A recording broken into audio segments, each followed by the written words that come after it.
Hi everyone, welcome back to the Automotive Logistics and Supply Chain Red Sofa here in Bonn at our conference. I'm very pleased to be joined now by Jean-Marc Carlicchi, who is the Vice President of Supply Chain Engineering at the Renault Group, a role I believe you started just this past November after quite some experience in the group.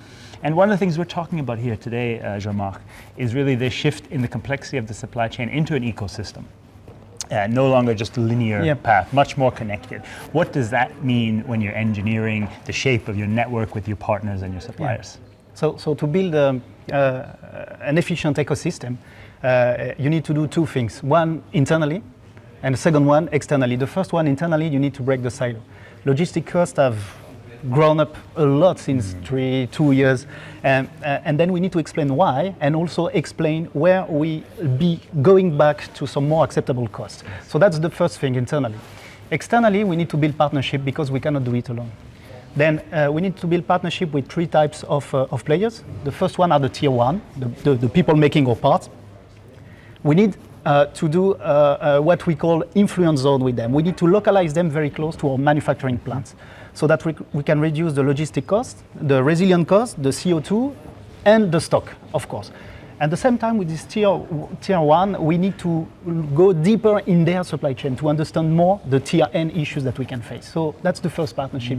Second partnership is with the logistic service providers, okay? So the shipping companies. So these guys, we need to have, at the same time, global players to have a global coverage and local champions to get the best of locally of those people. And to do that, we need to have, from an OEM perspective, better forecast to them, of course. And the second point with them is to have longer contract. It's very easy to say, but difficult to do, for them to be able to invest in the way they should do to provide the best service. And the third key players, they are the digital players, so that we have full data transparency and real time, so that we can act concretely on actions on both operations and engineering.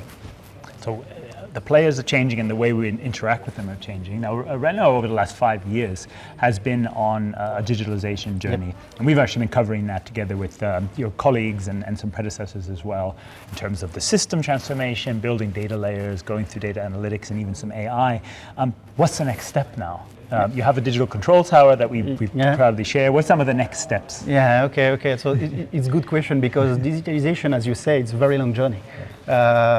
It's been almost 5 years now, as you clearly mentioned. The first step was the data. So the basic of all the basics is the data. Where are the data? Is it tagged? Is it reliable? And where is it? So that's the first step. The second step was to do a visualization, real-time visualization, and geolocalization. So it was another difficult step. The third step was to make the change with the people. So training, and then the processes changed. Fourth step was to make it reliable. So you mentioned the control tower. We call it control tower, for example, for inbound transportation. And then now we are in the process to make it reliable. Now it's reliable, and we have gone to the last step, which is AI, as you explained, artificial intelligence.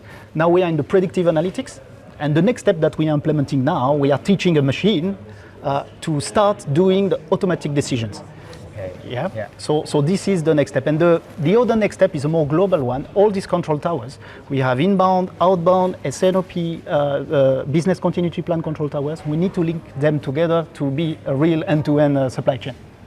Fascinating, and again, we've been really pleased to cover that journey, and really the idea of moving now to some more automated decision making is quite interesting.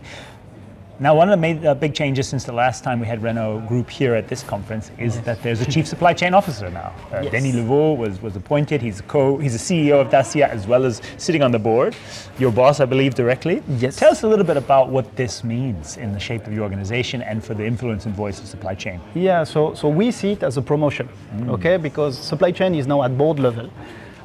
What happened during the crisis is that supply chain has played a major role that like never before. We were deciding what to make, what to sell, sometimes in very short loop, because we only ourselves had the data.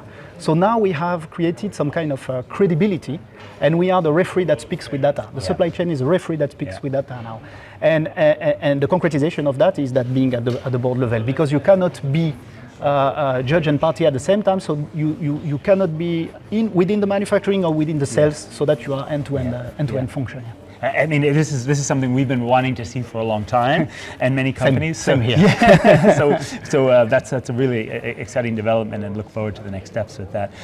You raised this earlier. Obviously, the cost of logistics rose dramatically in recent years, and there's no denying that the European market, like all automotive markets, is under pressure, cost pressure indeed.